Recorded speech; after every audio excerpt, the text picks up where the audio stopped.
Hello everyone, this is Denise at Something Beautiful Handcrafts, and for today's Monday, Maker's Monday, I am going to start on a fingerless mitt. Now, this is particularly geared towards Instagram, and so the video is only 10 minutes long.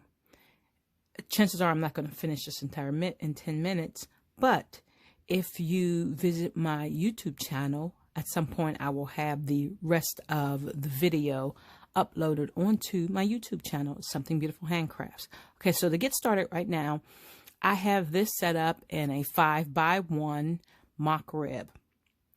I do have a ribber. I'm not using it yet, so I'm doing mock rib today. Seemed like a good thing to play with. And what I mean by 5x1 is I have 5 needles in work. One needle was taken out. So I'm going to go ahead and crank it. I'm going to start with 45 rows. Now, normally I would do 20 rows, hang the hem, then the 45 rows. But considering the length of the video, I'm just going to go ahead and start with that and hope everything goes well. And already something is not happy over there. There we go. Oh, I see what happened. Okay.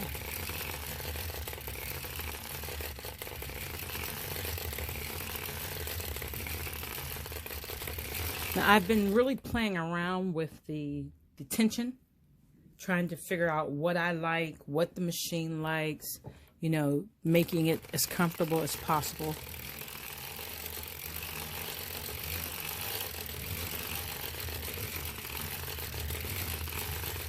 Because I like a mitt with a snug fit, especially for these particular fingerless mitts, which are going to go past my wrist.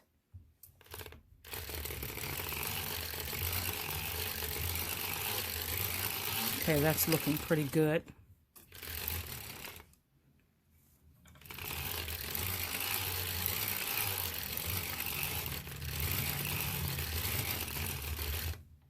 This is really my first time doing mock rib, so I don't know how this is going to end up. We're almost to our 45.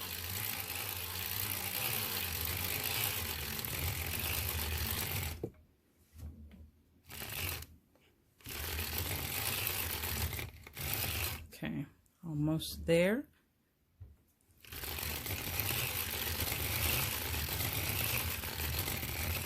Okay, now what I'm going to do is put the needles back.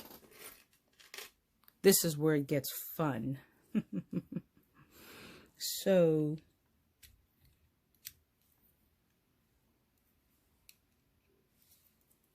and then make sure that my latches are open.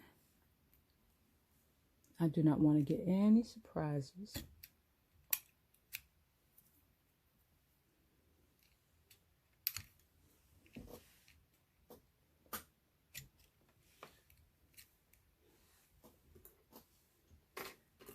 Now, yes, I could just pull the band away, but a lot of times it's just easier for me to slide it underneath and flip it. And I'm going to reset this.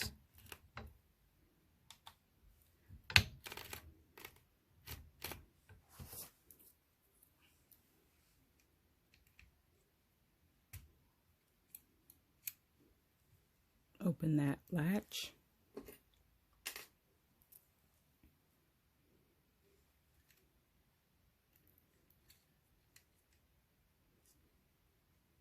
Okay, for that one, I'm going to need my tool. Working around the camera. Okay, that's in. And 3 more to go.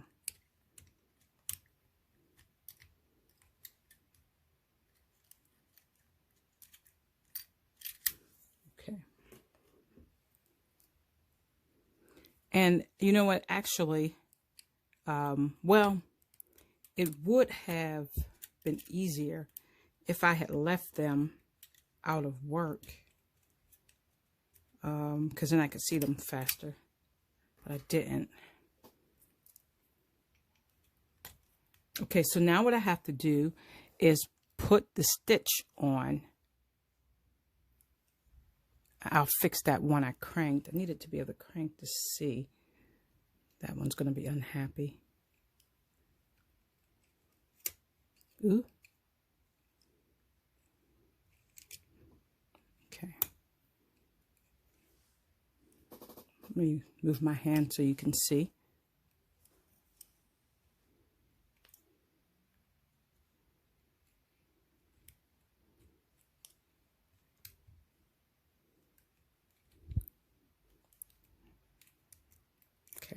This would be so much easier if I had my other hook, but I dropped it on the floor and I have not been able to find it.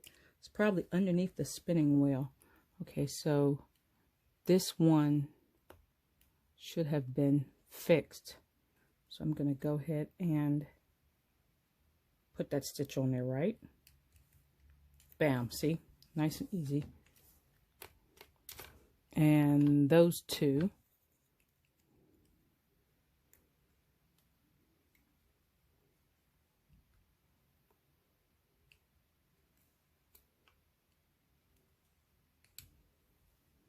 For me, the machine is not so much that it's hard to learn, but the learning curve is there is a lot of little steps that you kind of have to remember to do, and I don't always remember them. It comes with practice.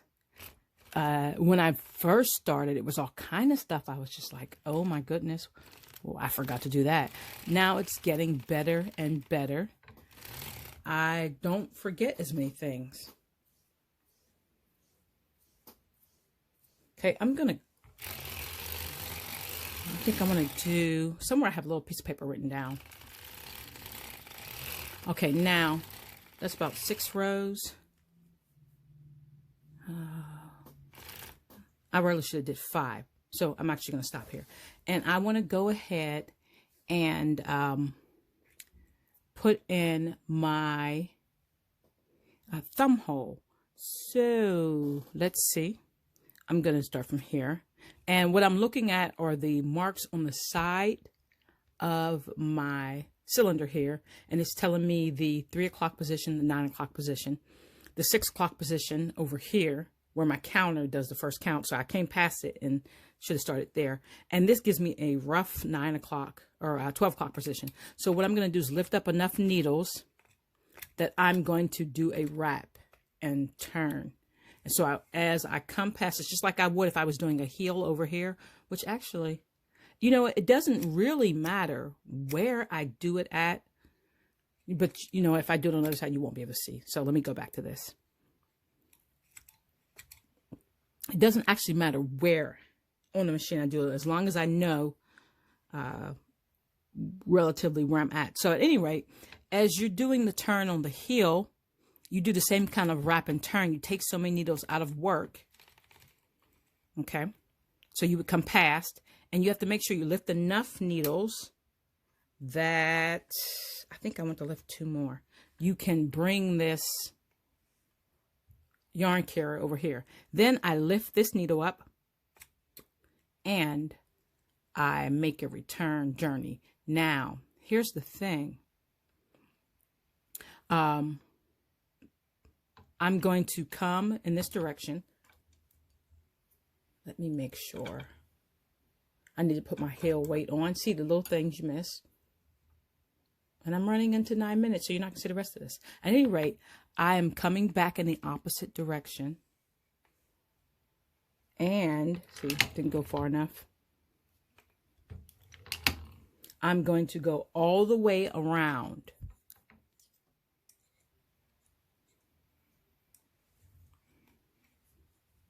Okay. As I go all the way around, I am going to reach the space over here where I raise these needles. I need to lower all of these needles. Okay, so let me pick up where I left off for the Instagram. Okay, so I am leaving a gap here for the thumb hole. And so basically I'm knitting flat now. And what I do is I come to the position right here for the 12 o'clock and bring these needles out of work so that I catch this last needle, bring it out of work just like I would if I was knitting a heel, and I'm going to go back into the opposite direction. So I raise this needle. I'm not far enough. And when I'm far enough, then I can actually raise that needle. So there we go. Now I can raise that needle. Okay, so I'm going to come across in the opposite direction, wrapping that needle that I just knit and coming around to the other side. Now, as I approach the other side, I need to put down these needles.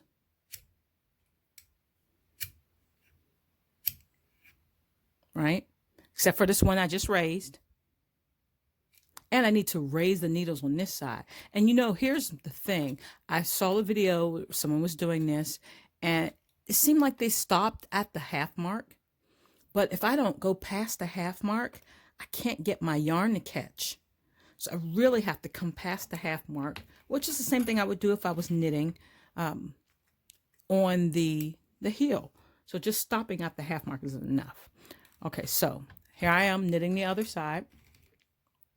I catch that last stitch, and you can't really see that gap opening from the way I have the phone. I'm just going to tip the video just a bit, so stay with me here as I tip it, because I can't really, unfortunately, I can't turn the machine any. Should have kind of looked at that. But right here, there's a gap opening up, and that is where my thumb slot is going to be. So I'm going to knit that stitch. Okay, I'm lifting that needle and I'm coming back in the opposite direction, wrap and turn, making sure that catches. Okay, so as I make this pass over here, I want to lift these needles out of work. And I really need to get one of those needle lifter thingies, because these guys can be painful. And pulling it with my hand runs the risk that I'm going to close a latch by accident. Okay, so now you can see that gap much better. Turn.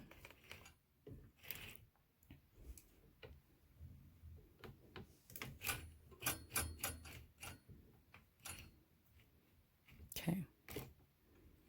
Right. Gonna raise this out of work. Oh, not yet. There we go. And it's going to wrap, turn, and I'm going to come all the way around again. And one more time with a repositioned camera and a clear view and a good explanation. I gotta figure out what direction I'm traveling in. Okay, so what just happened was I just did the wrap and turn on this side right here, and I am traveling counterclockwise so that I lowered these needles. I raised these ones over here, checking my latches, always checking latches, because it's a shame to get this far and to mess everything up because you got a latch. That's an issue. Okay, so let me see if I can walk you through this cleanly.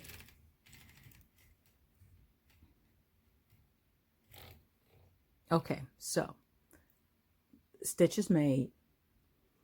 The yarn is pulled out of the way. Lift the needle.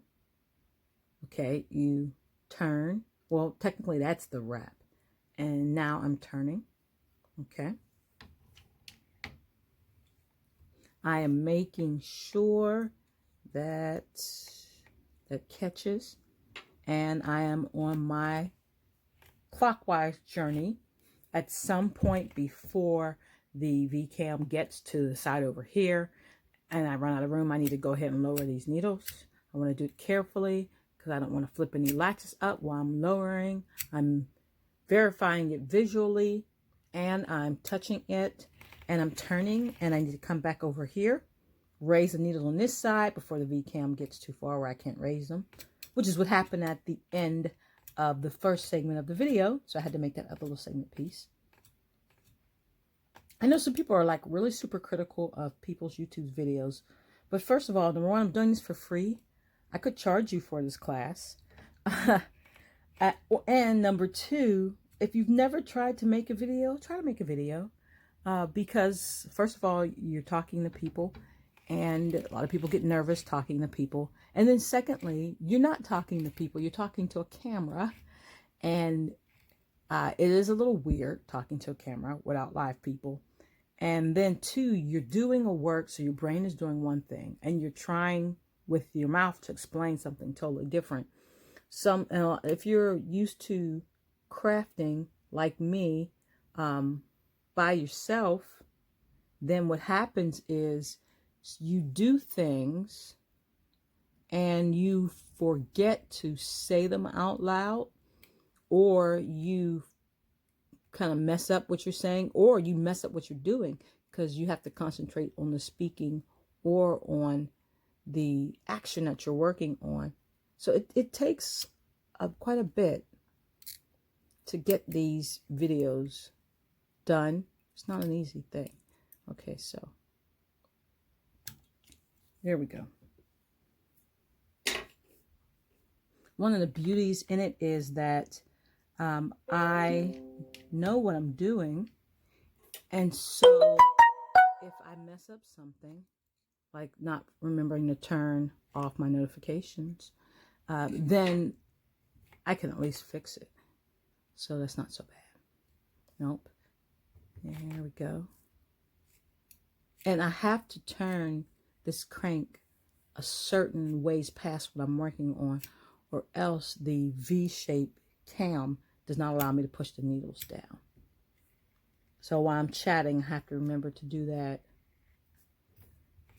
And then while I'm chatting, I have to remember to stop, bring up these needles. Because, I mean, you get into the swing of things, and then you're like, oops, past it, and then you kind of have to undo it all. Now, I was supposed to do this for 15 rows.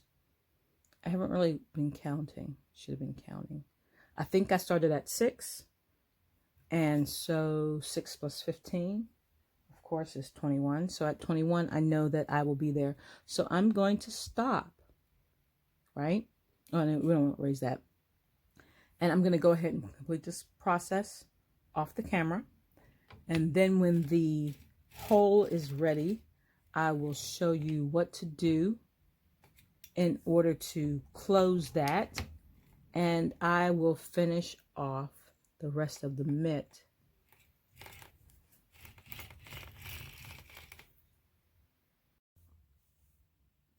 Ready to close now. So checking all the latches, because it would be a shame to get this far and start cranking.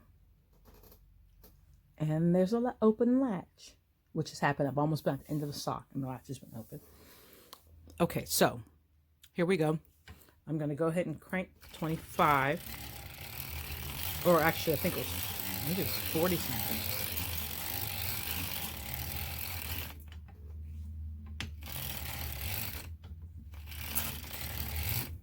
You know what? Okay, there we go.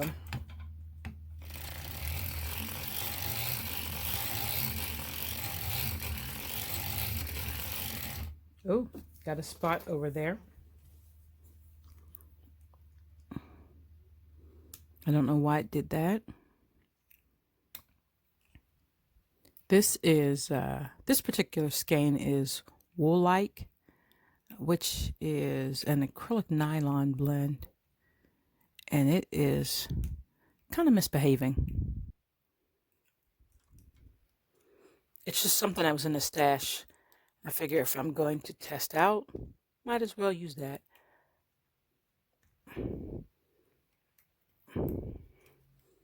Okay, so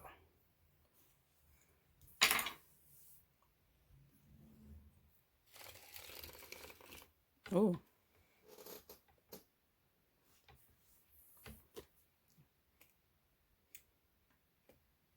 Not really sure what the problem is over there. Okay. I just paused for a moment to see what the problem was. The problem was there wasn't enough weight on the sock, and it was rising in that spot over there. Okay, so now I got that fixed.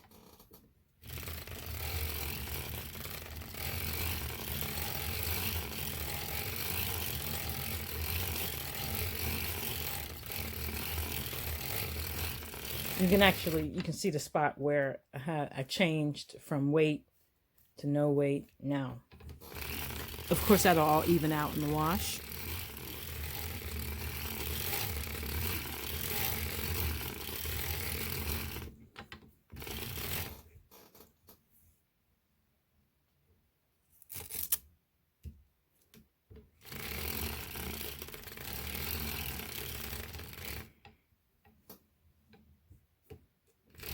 So I'm getting towards the end, so I have to be careful.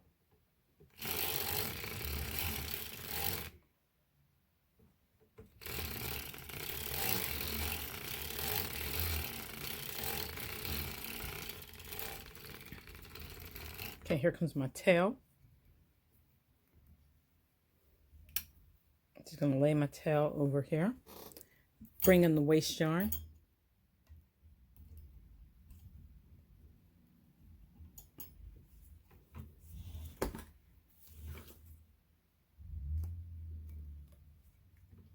Make sure they overlap.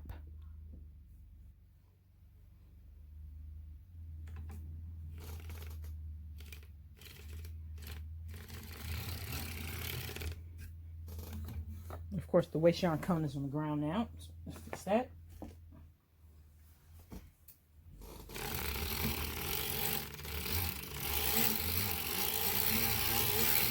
I'm going to crank myself a nice healthy dose.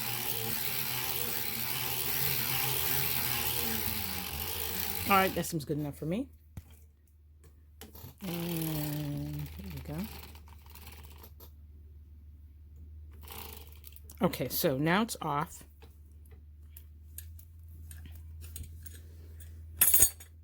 We're going to go ahead and examine this if we don't get caught on the machine.